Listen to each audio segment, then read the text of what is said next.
Alors, je reviens sur la linguistique française, et notamment sur la négation. Et sur le N, notamment, qui est un des points fondamentaux de la langue française. Le N joue un rôle dans la négation. Ça paraît assez normal, puisque non, ça correspond à un N. Mais aussi, le N joue un rôle plus largement dans la création de sons nouveaux, et notamment dans la paisibilité du masculin. Le masculin français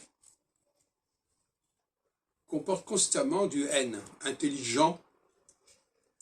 Et quand je dis le N, je ne vais pas dire simplement au niveau de l'écrit, au niveau de la prononciation. Les Anglais vont dire intelligent, ou en allemand intelligent. Nous on dit intelligent. En disant intelligent, on crée un son nouveau, le AN, qui n'est pas un son qu'on connaît dans les autres langues latines.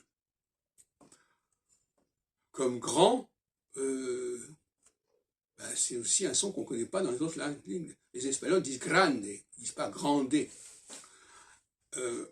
Donc il y a ce N qui est un marqueur du masculin qui disparaît généralement quand on passe au féminin, qui est évacué au féminin, parce que je pense qu'on passe du masculin au féminin et non pas l'inverse. On passe de grand à grande et pas de grande à grand. Et puis alors il y a le N qui est le marqueur négatif, qu'on trouve également avec le M, impossible, incroyable. Donc le 1 en français, on ne dit pas assez souvent, la marqueur du 1 au niveau de l'oreille, voilà, c'est un 1 préfixal. C'est pas seulement le pas qu'on met à PAS, qu'on met après le mot.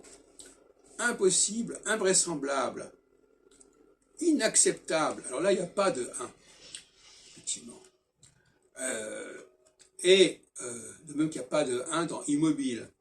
Mais là, malgré tout, le 1 reste un marqueur.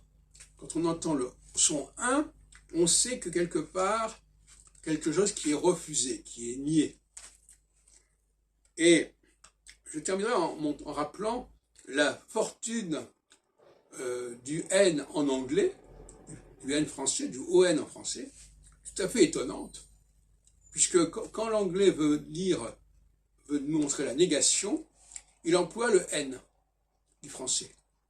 C'est-à-dire, il emploie le on, I don't, ou I can't. Et ça, ça n'existe absolument pas en allemand, hein, c'est même pas la peine d'y penser. C'est simplement un marqueur de négation que l'anglais a récupéré du français.